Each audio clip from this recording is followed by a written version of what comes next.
a question. But you have it now. No, Could you okay. ask? Anyway, thank you very much. Congratulations. Thank you. Yeah. I'm Yeah. dying. But all the same, Madam Director General, there are just about 2 or 3 concrete decisions. The rest of them are best endeavor decisions in the way that you sort of kick the can down the road. For example, what could be called as Plan B outcomes, whether it is in the fishery subsidies, where the agreement will terminate within 4 years if you don't negotiate a new agreement. And even for that matter, the World Food Program or trade and food security, they're all, essentially, I mean, they have all these provisions which are basically best endeavor. Do you agree that you also, congratulations, institutionalized the green room process, where large part of the membership were kept out of it? Is these precedents are good for future negotiations? Can I ask you a question? Yes. Why do you ask questions based on the wrong premise? You know, you did that before. You cannot ask a question that is not based on a fact.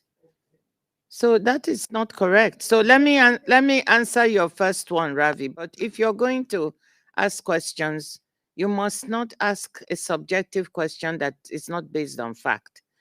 You told me, you asked me, oh, these are kicking cans down the road. Great.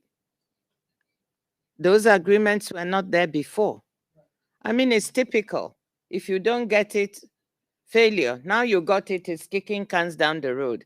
So, that kind of journalism, if you've already made up your story, write it. You don't have to ask a question.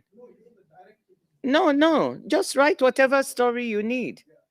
If you don't want the facts are there and they're self-evident. Some of the things are declarations. That's why they're called declarations. And that is very standard. And even sometimes those declarations are not always agreed on by everybody multilaterally. The fact we were able to come around a declaration on food security, a decision on the World Food Program, where David Beasley, has said this is something he needs. So that's real, to enable him to be able to access food for poor people without being stopped by export restrictions. I think that's pretty real. You've got the fisheries subsidies. When I thought it was very creative of the Chair Santiago Wills to be able to say, listen, if we can't get the whole package now, instead of spending another 15 years arguing with each other and producing nothing, let's start with a part of it that all of us could agree on.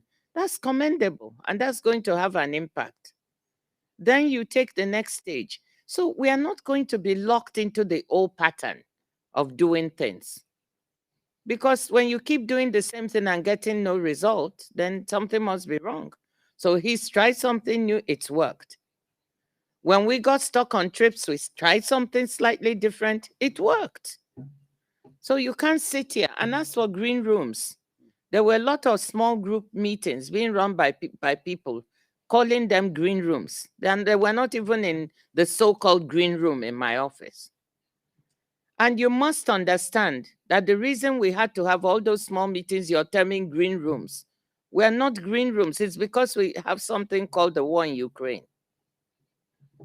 And that war in Ukraine has changed the way that we negotiate. We can't all come into a big room again and put the text and everybody be there, because they won't. There are members who do not want to be negotiating in the same room as Russia.